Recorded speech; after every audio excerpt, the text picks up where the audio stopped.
Hola mi Paraguay querido, aquí Ismael Cala, feliz de continuar con estos megadocumentales en tierras asuncenas y aprovecho para agradecerles a ustedes la repercusión que está teniendo este ciclo de programas, a toda la gente de Mega TV Paraguay y a Vamos por Más Producciones, con sus cabezas Rodolfo, Marlucy, que me acercan invitados tan importantes e interesantes como el que tenemos en el episodio de hoy, quien cuenta con 25 años ininterrumpidos en la justicia electoral, nacido en Asunción, se recibió aquí de abogado y en 1995 la Cámara de Senadores y el Poder Ejecutivo lo designaron para emprender el camino que hoy, luego de un récord de periodos, lo mantiene como vicepresidente del Tribunal Superior de Justicia Electoral. Bienvenido el ministro Alberto Ramírez Zambonini a Mega Documental.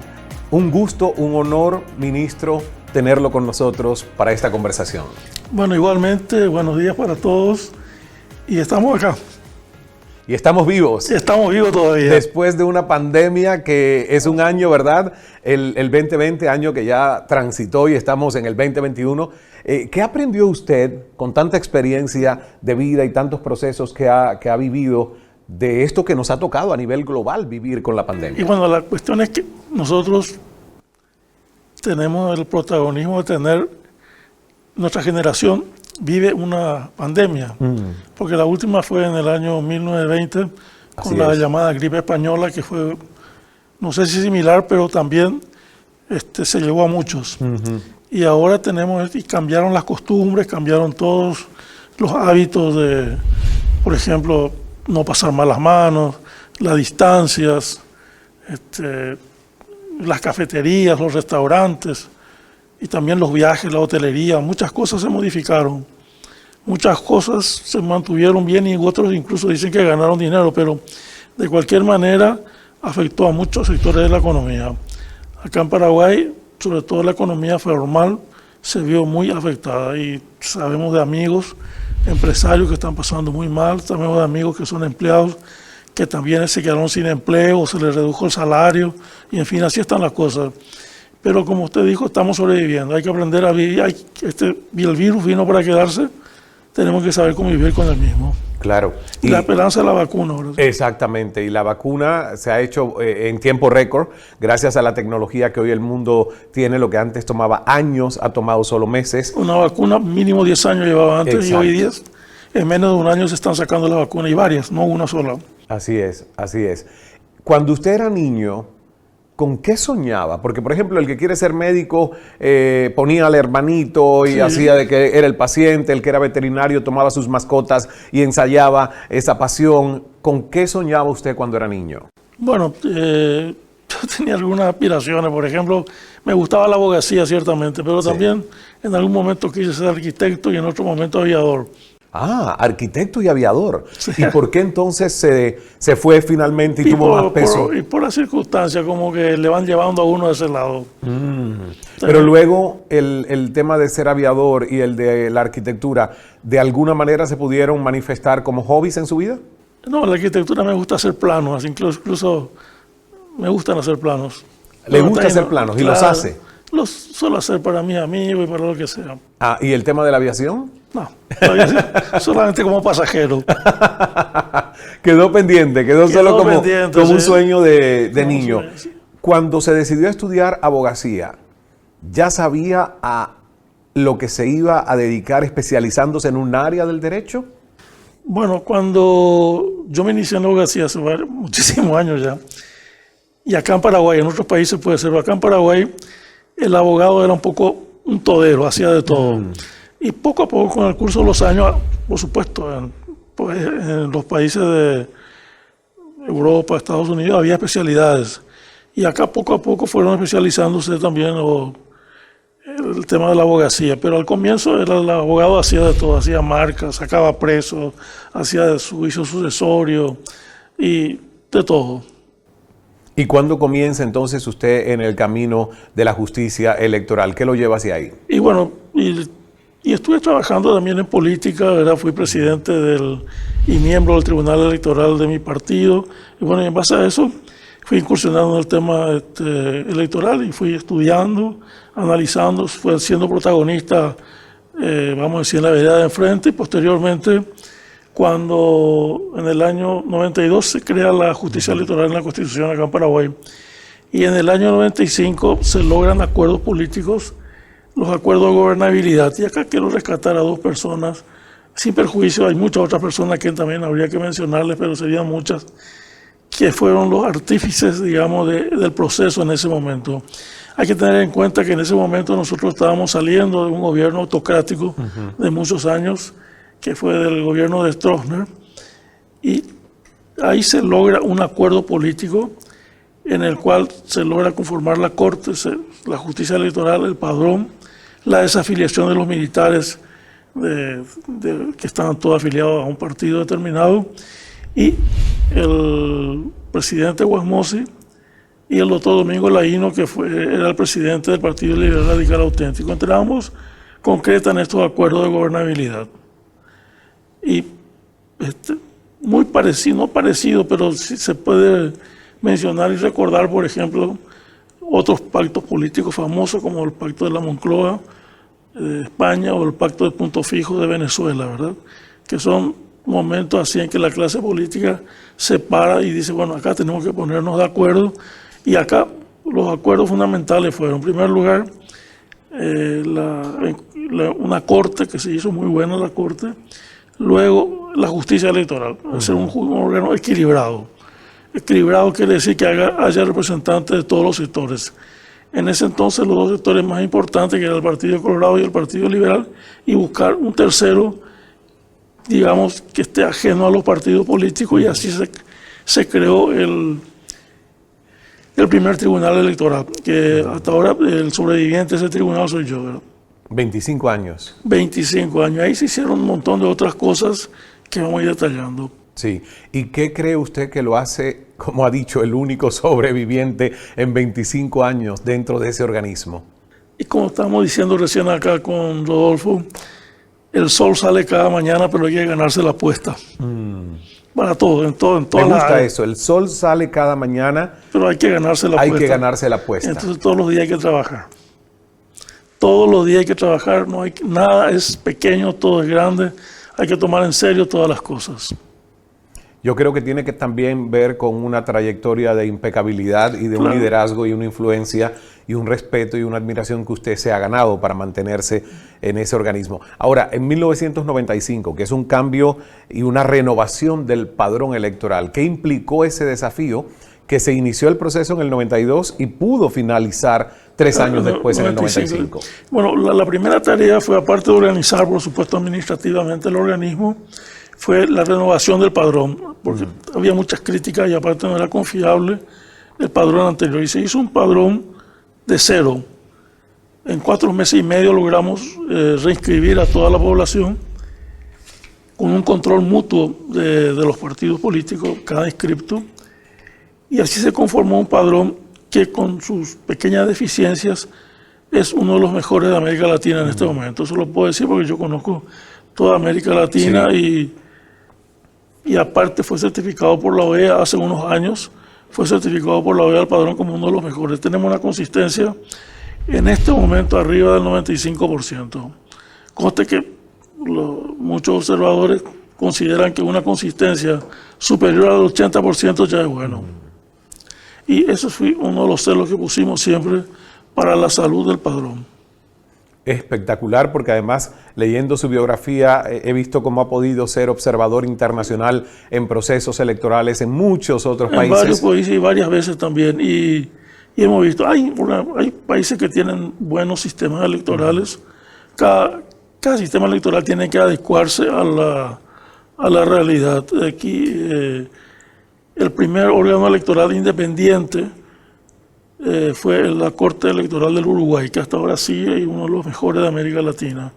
Tanto así que ellos no tienen el control automatizado del conteo de votos. A veces tarda 2 o 3 días en dar los resultados, pero hay un respeto absoluto. Acá nosotros no podríamos hacer eso. El organismo electoral de Costa Rica, tanto Uruguay como Costa Rica, fueron un poco los ejemplos y los modelos que se tuvieron cuando hubo la ola democrática de la década del 80 en adelante, para constituir los organismos electorales independientes. Acá hay que tener en cuenta lo siguiente, en muchos países como Europa o Estados Unidos no se considera necesario un organismo electoral independiente porque tienen una tradición en el sentido de respeto a las instituciones y los resultados electorales, ¿verdad? Pero en América Latina había necesidad de crear organismos electorales independientes de los poderes políticos y fácticos. También hay que destacar el sistema electoral chileno. El argentino no es malo tampoco, pero son sistemas diferentes. Y otro que tiene un organismo electoral independiente también es el Brasil, que tiene un buen órgano electoral, que tenemos también muchas relaciones con ellos. Y después muchos otros países que están, México también ha avanzado muchísimo, tiene uno de los mejores y bien tecnificado el sistema electoral mexicano. Hay que tener en cuenta que es un padrón muy grande, pero funciona el organismo electoral. Y bueno, también en general todos los países con su altibajo en este momento tienen buenos órganos electorales. Habría que ver, pero voy a una pausa y luego usted me dice qué piensa de casos tan específicos como, por ejemplo, Cuba, Venezuela y sus sistemas electorales, porque estoy seguro que en varias oportunidades lo habrá conversado o le habrán preguntado sobre este tema. Hacemos una primera pausa en nuestra conversación con el vicepresidente del Tribunal Superior de Justicia Electoral del Paraguay, el ministro Alberto Ramírez Zambonini. Ya volvemos.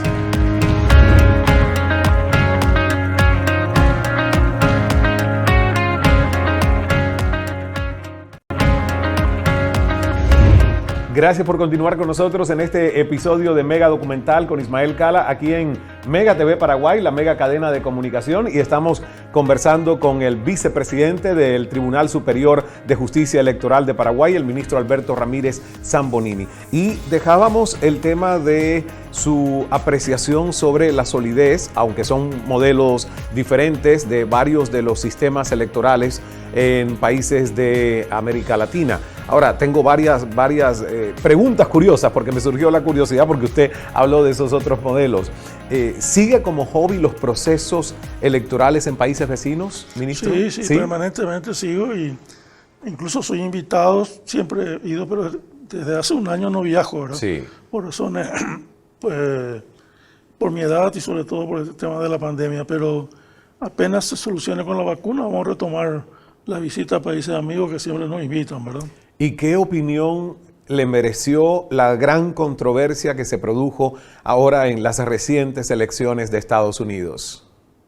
Bueno, yo fui observador un par de veces en los Estados Unidos, aparte de luego tenemos muy buenas relaciones con los americanos, diversos estamentos, y particularmente con la Federal Electoral Commission, que no es un organismo electoral precisamente. Ellos supervisan las campañas electorales en cuanto a dinero. Después, cada estado y particularmente cada condado tiene su control electoral, ¿verdad? Me decían que hay 3.600 condados en Estados Unidos con una cierta autonomía. Están los estados y básicamente ellos tienen 4 sistemas electorales, 4 sistemas de votación, ¿verdad? Que van desde el manual hasta el tecnológico, y cada uno más o menos con variables aceptan eso. Ahora, los Estados Unidos tienen modelos que no rige para América Latina, porque acá es impensable el voto por correo. Eso acá no se podría hacer porque automáticamente acá aparecerían los genios cómo hacer eso. Pero los megafraudes, digamos. Claro, en los Estados Unidos siempre ha funcionado, y ahora... Pero Trump decía que era fraude también si se usaba el correo. Eso, pero siempre funcionó eso en los Estados Unidos, y ahora cuestionan. En realidad el sistema electoral americano, ya con la elección del presidente Bush, cuando compitió con Al Gore, ya hubo también algunas, sobre todo por el lado de Florida, hubo algunos inconvenientes que nunca se probaron. Pero de cualquier manera, yo creo que los Estados Unidos es un país grande, un país sólido, y van a saber ellos encontrar la solución a estos temas. Creo que ya están debatiendo a nivel político para buscar sistemas que consoliden más el sistema democrático de los Estados Unidos, que realmente es muy bueno, ¿verdad? Tiene más de 200 años. Usted es un defensor de la democracia en Paraguay porque justamente por esos 25 años lo que ha logrado es que se haga más sólida la transparencia en cuanto a el proceso electoral democrático de Paraguay. Por eso yo le preguntaba antes de irnos a la pausa cuál es su opinión de los sistemas electorales en países como Venezuela y Cuba, que son dos casos aparte. Bueno, la gente los junta, pero yo los diferencio porque no son un mismo país, obvio. Se le atribuye a Churchill, se le atribuye la frase que no estoy seguro que haya dicho él, pero se le atribuye normalmente, que la democracia es un mal sistema de gobierno, pero no hay otro mejor. Es cierto. Entonces es lo que existe y lo que tenemos y funciona. En muchos países funciona. Lo que pasa es que la democracia no soluciona los problemas. La democracia es un sistema de elección, un sistema de control. Pero cuando hay grandes problemas sociales, muchas veces la gente le atribuye a la democracia y aparecen los autócratas. Eso se vio recientemente en el siglo XX, se vio varios ejemplos de eso. Bueno, en el caso de Cuba yo creo que es un sistema diferente. Cuba es un país sobreviviente de la Guerra Fría. Otro sistema, otra situación, que bueno, en realidad yo nunca fui a Cuba, pero habría que verlo. Yo creo que lentamente Cuba va a ir evolucionando, yo creo que va a mejorar eso. Y en cuanto a Venezuela, en realidad nosotros tenemos muchos amigos allá en Venezuela, como hemos conocido mucha gente, y es sorprendente lo que está pasando. Hay que aclarar que una cosa fue Chávez y otra cosa ya es Maduro, ¿verdad? Yo creo que Maduro, en cierta forma, ha perdido mucha legitimidad, por supuesto. La tiene también porque funcionan los órganos mal que bien, ¿verdad? El Consejo Nacional Electoral sigue funcionando, ahora renovaron, la doctora Tibisay salió y no recuerdo quién está ahora como presidente y vamos a ver qué hacen, ¿verdad? Pero tiene que haber apertura, tiene que haber reglas claras y tiene que participar y la solución tiene que venir por la vía democrática. Yo creo que tienen que poner un poco de esfuerzo a ambas partes y creo que la comunidad internacional seguramente va a ayudar para eso. En el tema de los procesos electorales hay un antes y un después de la digitalización. Porque obviamente cuando en el 92 y en el 95 ustedes renovaron el padrón electoral, era todo a través de boletas, de papeles, Sí, o sea, era manual. Teníamos informatizado el sistema del padrón, pero las votaciones eran manuales y el conteo también manual. Y bueno, esa fue una de las grandes cosas, pero se mantuvo, ¿verdad? Y tuvimos muy buenos resultados con ese sistema. Hasta que en el 2000 nosotros fuimos pioneros en lo que voy a decir. Yo ya aposté porque era presidente del tribunal en ese momento, con el asesoramiento de unos funcionarios de la OEA y funcionarios nuestros, implementamos la transmisión de resultados electorales preliminares que se conoce como TREP, que es el conteo rápido. Y implementamos en el año 2000, cuando a raíz de los acontecimientos del marzo paraguayo 99, en donde renuncia el presidente Cubas, previamente fue muerto el presidente Argaña, el vicepresidente Argaña, y se produce la elección para vicepresidente. Nosotros dimos los resultados por el TREP, que estaba incipiente en ese momento, donde la diferencia entre el candidato ganador y el perdedor era del 1%. Y se mantuvo eso en el juzgamiento y a partir de ahí funcionó.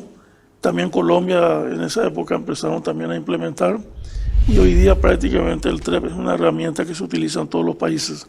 Nosotros asesoramos a varios organismos, colegas en América Latina al respecto. Varios funcionarios nuestros se volvieron funcionarios internacionales y han trabajado y están trabajando con organismos electorales, ¿verdad? Tenemos muy buena colaboración horizontal en ese sentido. Desde luego ese es el concepto que se tiene de los organismos electorales mancomunados, ¿verdad? Trabajar en conjunto y adelantar todo, ¿verdad? Y hoy día el TREP ya es una herramienta que se utiliza en todos los países, casi todos los países, pero no decir en todos. Hay un antes y un después en el tema electoral con la existencia de las redes sociales.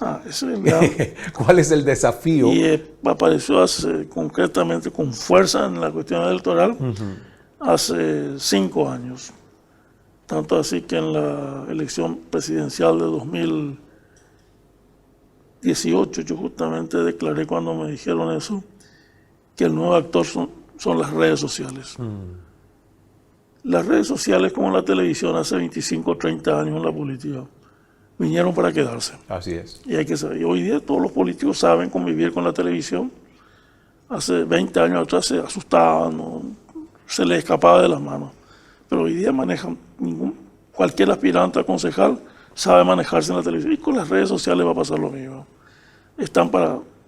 Vinieron para quedarse, hay que saber convivir. Y la gente sabe distinguir los famosos fake news de lo que no son, ¿verdad? Aunque cada vez se hace un poco más complicado. Se hace más complicado, ¿no? Pero la gente también se informa mejor, lee. No es tan así nomás que se le puede engañar a la gente. ¿Aquí en Paraguay sucede lo mismo que en Estados Unidos o es diferente cuando están las elecciones andando en esos días? Los medios en Estados Unidos, las grandes cadenas, CNN, Fox, se atreven a predecir con sus analistas e incluso antes que se certifique por la Comisión Electoral el resultado, ya los medios anticipan quién ganó y quién no ganó. ¿Sucede aquí igual? Sí, acá también cada uno tiene su candidato y cada uno tiene su preferencia, pero el organismo electoral tiene que ser sereno y mantenerse, digamos, distante de todo eso y dar el resultado a quien gana, ¿verdad? Así de simple, no hay otro secreto en materia electoral. Se suman los votos y no se le saca voto a nadie, ni se le suma voto a nadie. Vamos a hacer una pausa. Eso mantenemos, sí, cómo no. Perfecto, gracias. Vamos a hacer una pausa en la conversación. Seguimos en este mega documental con la sabiduría y toda la experiencia que nos trae nuestro gran invitado de hoy. Es el vicepresidente del Tribunal Superior de Justicia Electoral, ministro Alberto Ramírez Zambonini. Y cuando regrese le tengo varias preguntas, porque ¿cómo no? hay cosas de la experiencia de vida de una persona que uno quiere recibir para aprender también, ¿verdad? Así que ya volvemos con más.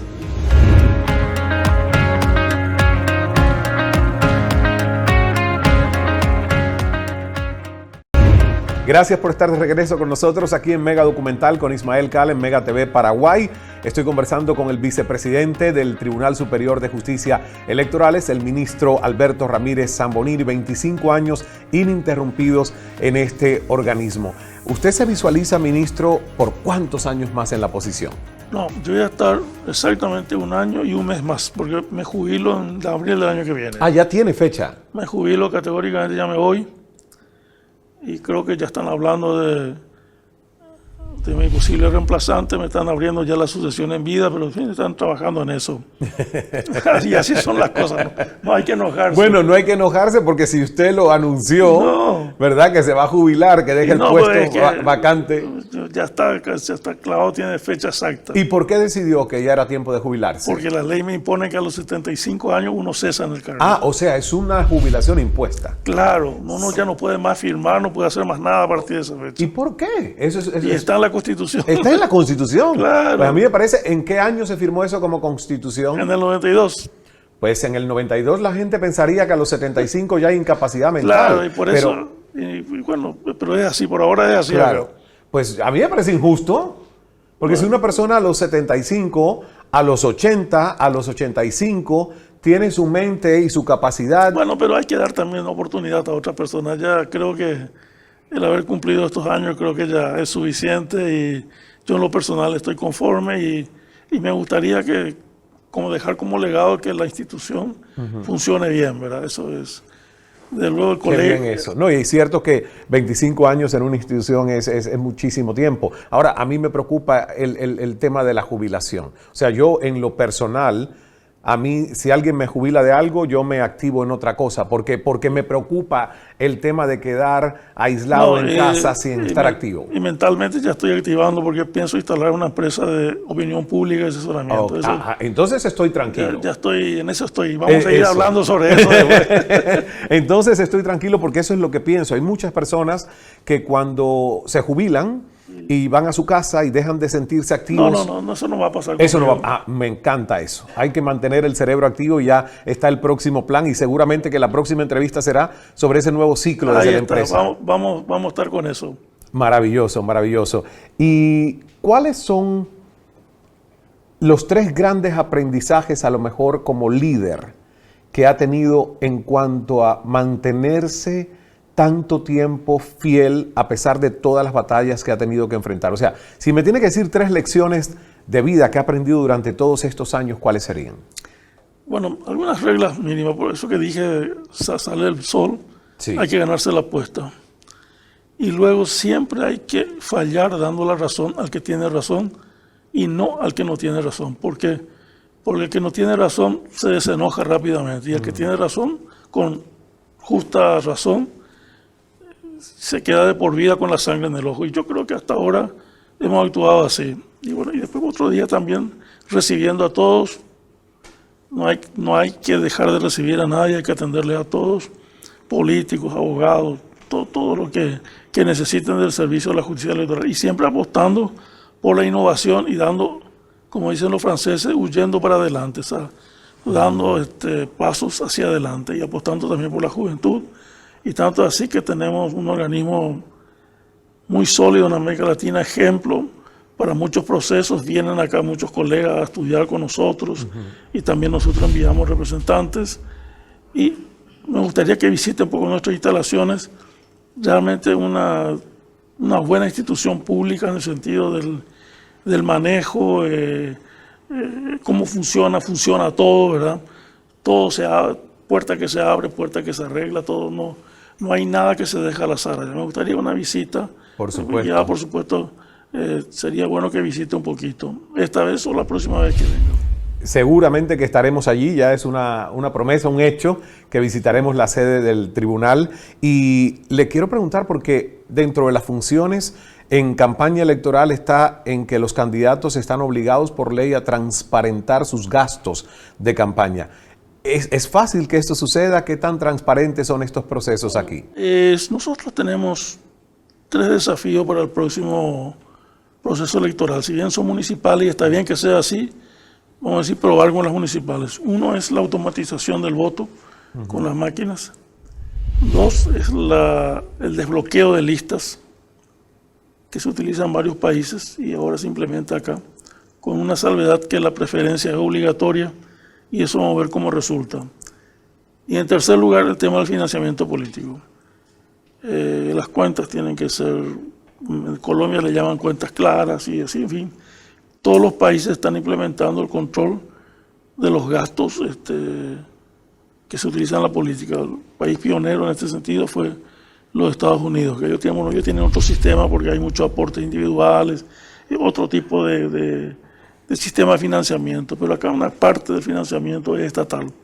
A los partidos políticos se les subsidia y en base a los votos obtenidos y por bancas obtenidas. O sea, y entonces tienen un componente importante de los gastos políticos y electorales en Paraguay, son aportes estatales, pero también están los aportes individuales, ¿verdad? Y ahora la ley está imponiendo que todos los candidatos presenten sus cuentas, los movimientos, los partidos políticos, y no solamente ya estamos nosotros para controlar, la Contraloría también controla la Secretaría Tributaria del Paraguay, la CEPRELAT, que es la Secretaría de Prevención del Lavado de Dinero, y en cualquier momento se mete la Fiscalía también, pero así son las cosas y eso son las reglas que todos los contendientes tienen que saber que esas son las reglas. Así como vino la televisión y las redes para quedarse, el financiamiento vino para quedarse. Claro. Muy bien, ha sido un placer extremo escucharlo, ministro, y le tengo que hacer una última pregunta. Sí. Y es, ¿la gente se atreve a preguntarle a usted por quién votó? No, porque yo de hecho hace 2 o 3 procesos no voto porque estoy exento como magistrado electoral. Ah, ¿no puede votar? No, yo cuento los votos. Nada. ¿Y le preguntan si votaría, por quién votaría? No pensé en eso, me puse a hacer mi trabajo simplemente. Pero estoy seguro que a uno que otro usted le dice en secreto, yo votaría por este o votaría por otro. ¿O no lo piensa? Nunca nadie, ni a mis familiares le dije por quién votar. Ah, interesante saber eso. Muchísimas gracias por estar con nosotros. Éxito en lo que le queda de este año y un mes. dentro del cargo actual y éxito en el nuevo ciclo que va a emprender con su empresa al terminar este periodo de 25, bueno, más de 25 años cuando termine. Sí, 27 van a ser. Van a ser 27 al terminar. Como siempre, gracias a ustedes por la sintonía. Me gusta despedirme de cada programa en suelo paraguayo con poesías o estrofas de canciones con las que tengo presente a este país en cualquier lugar del mundo que esté. Y esta es una de mis favoritas. Una noche tibia nos conocimos junto al lago azul de Ipacaraí. Tú cantabas triste por el camino viejas melodías en guaraní. Y con el embrujo de tus canciones iba renaciendo tu amor en mí, y en la noche hermosa de plenilunio de tu blanca mano sentí el calor que con sus caricias me dio el amor. Muy bien. Muy bien. Gracias por el amor que me dan ustedes. Recuerden que el secreto del buen vivir es no dejar de sonreír. Dios es amor. Hágase el milagro. Rojaijú, Paraguay. Gracias, ministro. Muy bien. Me dio el amor.